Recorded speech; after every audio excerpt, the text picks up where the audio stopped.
मुंबईच्या राजकारणातून आताची एक महत्त्वाची बातमी. एकनाथ शिंदे यांच्या पक्षात भगदाड पडण्याची शक्यता. शिंदेंच्या नगरसेवकांची झाली आहे पळापळ. एकनाथ शिंदेंना महानगरपालिका निवडणुकीआधी सर्वात मोठा झटका भाजपामुळे बसणार. नेमकं काय झालंय ते सविस्तर बघण्याअगोदर चॅनलवर जर नवीन असाल तर चॅनल सबस्क्राईब करून बेल आयकॉन प्रेस करा, म्हणजे रोज नवनवीन राजकीय घडामोडी तुम्हाला बघायला मिळतील. तर सविस्तर बातमीपत्रास आपण सुरुवात करूया. गेल्या काही दिवसापासून एकनाथ शिंदे यांच्याकडे विविध पक्षाचे, ज्यामध्ये ठाकरेंचे, काँग्रेसचे अनेक माजी नगरसेवक निवडणुकीच्या अगोदर दाखल होण्यास सुरुवात झालेली असताना तब्बल 48 नगरसेवक ठाकरेंच्या सहित इतर पक्षांचे आले.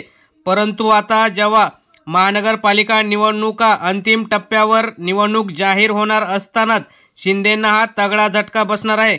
उद्धव ठाकरे यांच्याकडचे अनेक नगरसेवक निवडणुकीच्या लालसेपोटी व निधीच्या लालसेपोटी शिंदेंकडे आले. रोज प्रवेश होताना आता मात्र शिंदेंची दमछाक झालेली आहे. भाजपाच्या राजकारणाचा इतिहास बघता भाजप मित्र पक्षांच्याच पाठीत वार करतो, तसाच वार करण्याची संधी आता भाजपाला आलेली असताना ज्या जागांमुळे आता भाजपा शिंदे गट, अजित पवार गट व त्यांचे इतर मित्रपक्ष यांच्यात वाद निर्माण झालेला आहे.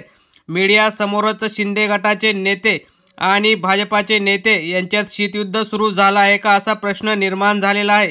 कारण 227 महानगरपालिकांपैकी आम्ही 151 जागा मागणार आहोत असं भाजपाने सांगितलं. म्हणजेच उरलेल्या 70 ते 75 जागा ह्या इतर मित्रपक्षात म्हणजेच अजित पवार, एकनाथ शिंदे तसेच इतर RPI इतर पक्षामध्ये वाटले जाणार आहेत. त्यामुळे शिंदेंच्याकडे जे नगरसेवक, माजी नगरसेवक आलेले आहेत तसे त्यांचे जे इच्छुक उमेदवार आहेत त्यांच्या टेन्शन वाढायला सुरुवात झालेली आहे. कारण प्रवेश केलेले 48 पेक्षा जास्त तसेच त्यांचे इच्छुक 50 ते 60 यांना संधी न मिळताच ते नाराज झालेले आहेत.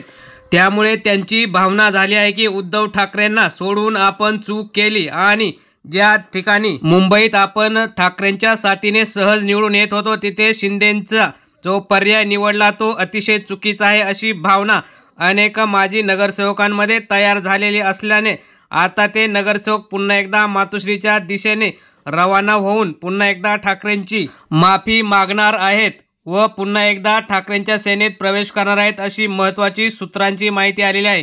त्यामुळे शिंदेंनी जे काही निधीच्या स्वरूपात नगरसेवक खरेदी केल्याची अफवा पसरवली होती ती आता अफवा खरी असून पुन्हा एकदा ते नगरसेवक ठाकरेंच्या पक्षात व आपापल्या पक्षात जातील. त्यामुळे शिंदेंची ताकद ही कमी होणार आहे व मुंबईत जर जिंकायचे असेल तर ठाकरेंशिवाय पर्याय नाही असं म्हटलं जातं. तसंच राज ठाकरे आणि उद्धव ठाकरे जर एकत्र आले तर भाजपाचे जे काही नुकसान तसेच शिंदे गटाचे जे काही नुकसान होणार आहे.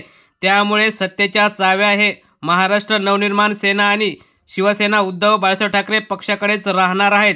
त्यामुळे शिंदेंच्या या माजी नगरसेवकांची पळापळ आता मात्र बघावी लागेल. तर मित्रांनो, तुम्हाला काय वाटतं, शिंदेंच्या नगरसेवकांची ही पळापळ निवडणुकीच्या आधी थांबेल का? तुम्हाला काय वाटतं, मुंबई महानगरपालिकेवर कुणाच्या जागा जास्त येतील व कुणाचा झेंडा फडकेल? तुम्ही सुद्धा तुमच्या प्रतिक्रिया कमेंट बॉक्समध्ये जरूर कळवा. धन्यवाद. जय हिंद, जय महाराष्ट्र.